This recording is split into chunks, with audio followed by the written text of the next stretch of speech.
Bienvenue dans cette série de tutoriels consacrée à la création d'un site web avec WordPress. Dans cette vidéo, nous allons apprendre à personnaliser le menu et le pied de page de notre site WordPress. C'est parti!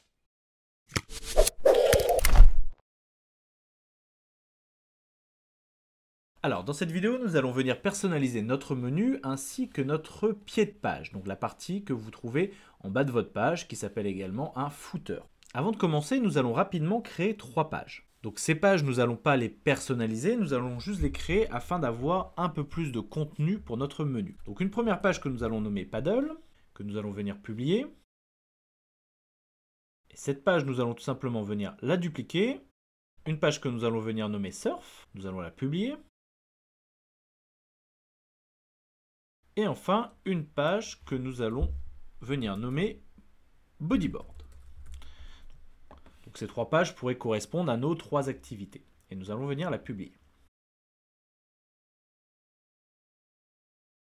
Si l'on vient désormais actualiser notre menu, on s'aperçoit que l'on passe de 3 onglets à 6 onglets. Donc nos 3 pages, nos 3 nouvelles pages sont automatiquement venues s'insérer dans notre menu. Lorsque vous utilisez le thème Divi, vous avez 2 manières de personnaliser entièrement votre menu. La première, c'est d'utiliser les fonctions par défaut proposées par WordPress. Pour cela, il nous suffit de nous rendre dans Apparence et de sélectionner Menu. Cette méthode est valable quel que soit votre thème. Ici, vous allez retrouver l'ensemble de vos pages. Vous avez le nom de votre menu et il vous suffit de sélectionner les pages que vous souhaitez voir apparaître dans votre menu. Dans notre cas, nous souhaitons voir apparaître la page Bodyboard, la page Paddle, la page Surf ainsi que la page Contact. Nous allons tout simplement venir les ajouter au menu.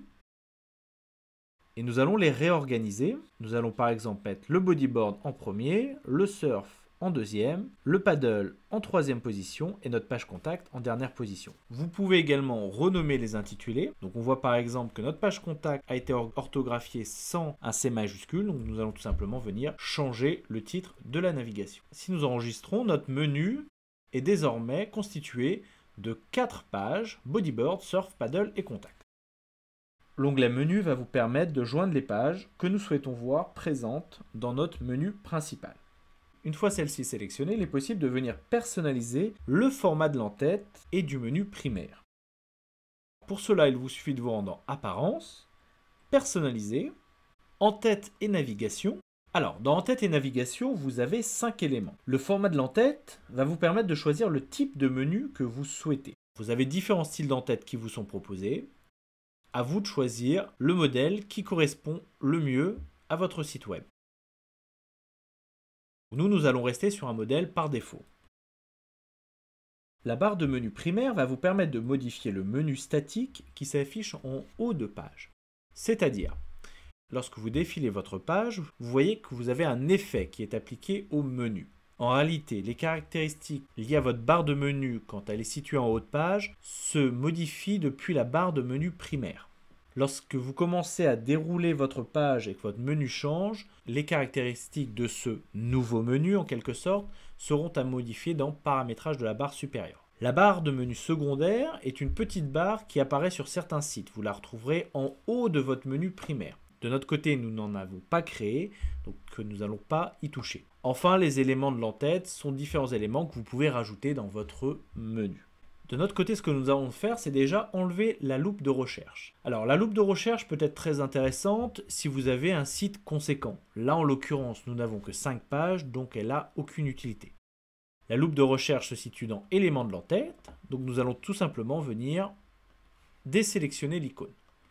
Si vous publiez, automatiquement, la loupe disparaît. La deuxième chose que nous allons faire, c'est venir changer la couleur de nos liens. Donc nous allons venir dans la barre de menu primaire et nous allons venir changer la couleur de notre texte pour la mettre en bleu. Nous allons également en profiter pour mettre notre texte en majuscule. Donc si nous actualisons, nous observons que désormais nos liens sont de couleur bleue et en majuscule. Alors, dernier aspect que nous allons venir modifier, nous allons venir sur le paramétrage de la barre supérieure et nous allons légèrement changer la couleur de fond de notre menu primaire. Nous allons venir le rendre légèrement plus gris et nous allons publier. Désormais, si nous actualisons notre page et que nous faisons défiler notre menu, nous allons nous apercevoir la couleur de fond va être grise. Il serait possible de personnaliser entièrement les couleurs lors du défilement.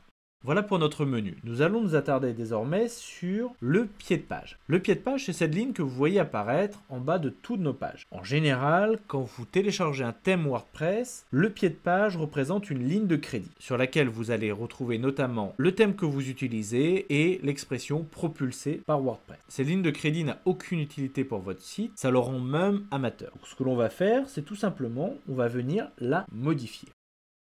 Pour modifier la ligne de crédit, il vous suffit de vous rendre sur pied de page, barre inférieure, et de cliquer sur désactiver les crédits de pied de page. Vous publiez, et désormais vous pouvez voir que les crédits ont été supprimés. Vous voyez également certains réseaux sociaux de présents, donc ceux-ci ne sont pas forcément utiles sachant qu'ils sont déjà présents ici. Donc nous allons également venir les supprimer. Donc il vous suffit de vous rendre dans éléments de pied de page et de venir décocher, afficher les icônes des réseaux sociaux.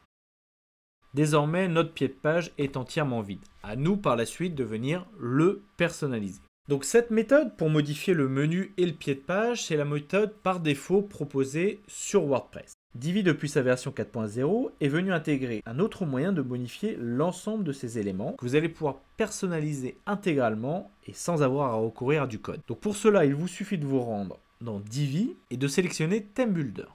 Vous allez retrouver un modèle de site avec notamment l'entête, le corps global ainsi qu'un pied de page. Si vous modifiez le moindre élément sur cette partie, celui-ci va venir automatiquement remplacer l'élément par défaut proposé par WordPress. Par exemple, ici nous avons toujours une ligne noire qui est affichée en guise de pied de page. Donc ce que nous allons faire, c'est tout simplement venir construire un pied de page. Donc là vous avez l'éditeur de page qui va se télécharger et on va partir de 0. Nous allons sélectionner un seul bloc et nous allons venir ajouter une image. Alors l'image que nous allons choisir, c'est tout simplement celle de notre logo. Nous allons lui donner un texte alternatif et nous allons la charger. Ce que nous allons faire, c'est que nous allons dans un premier temps la centrer et nous allons réduire sa largeur maximum. Alors un conseil, lorsque vous êtes sur des formats d'images où vous voulez une taille fixe, choisissez une taille en pixels. Nous allons mettre une couleur d'arrière-plan sur notre pied de page afin de bien le différencier. Nous allons mettre un blanc-gris. Nous allons venir réduire les marges. Nous allons venir ajouter un lien sur notre image qui pourrait par exemple renvoyer sur notre page principale. Nous allons venir sauvegarder notre mise en page dans l'éditeur, puis venir sauvegarder les changements du Divi Theme Builder.